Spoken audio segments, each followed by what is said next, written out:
What's up, everybody? Russ989 here with another video for you. Today I'm going to start embarking on some of the bigger upgrades that we're going to do. Some pretty significant upgrades for the Honda Pioneer 1005 trifecta build. And as you can see, Super ATV is where we're going to start today with their upgraded A-arms. Purchased upgraded A-arms for the front and the rear. These things are built super heavy. I'm pretty impressed with how heavy they are. Also, a side note, they come preset now so that you don't have to adjust the camber and all that, which I find pretty handy. One less thing you have to do. But as you can see, they're built super heavy. They're going to give you a lot more clearance up front. And also, they're going to give you an 1.5 inch forward offset. That way you can run larger tires without having a lot of scrub. Should be eliminating the scrub as long as you don't go past 28. A lot of guys are running 30s with no issue as well. We went ahead and bought all new hardware, all new ball joints and clips and pins and castle nuts and all of that.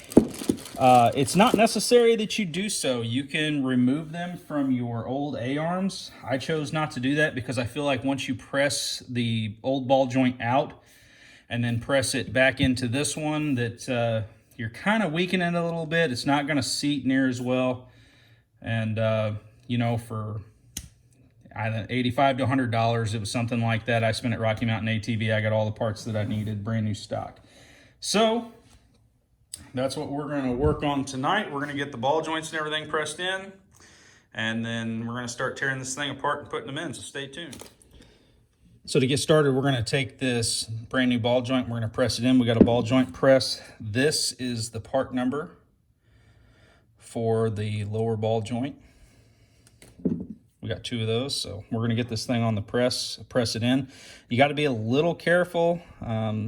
These ball joint sleeves right here, they're not super hard, but as long as you line them up straight and press them in, you should be fine. Also, we're going to take a light coating of grease and put right here before we press it as well. All right, so we got the bottoms all pressed in. Everything went pretty good. Press worked well. Tops are probably going to be a little bit trickier just because it's a different size ball joint. Most of these presses aren't going to come exactly what you need. You're probably going to need a socket. Anyhow, this is your Honda ball joint number for the top A-arm. So we're going to get these pressed in and then we'll continue on. All right, guys, so we got the ball joints in all of them now.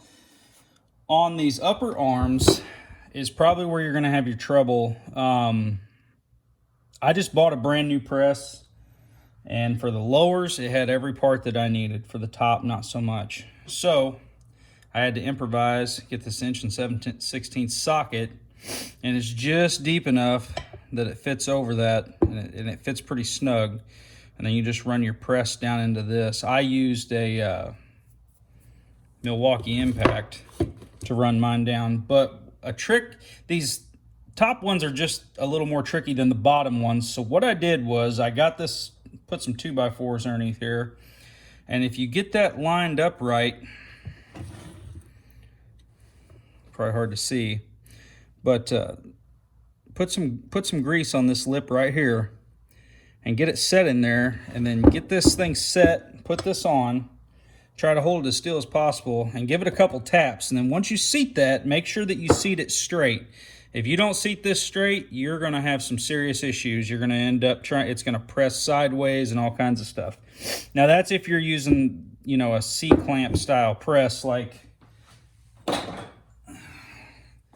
this, like the one that I'm using, because it's not going to hold still very well. So if you just give that a good tap and get that seated evenly before you start running it down in there, that's going to be your best bet. So we're probably at a stopping point for the night. Tomorrow when I get off work, we'll resume action. We'll probably put the rears on first before we do the fronts. And so you guys stay tuned. We'll pick it up tomorrow.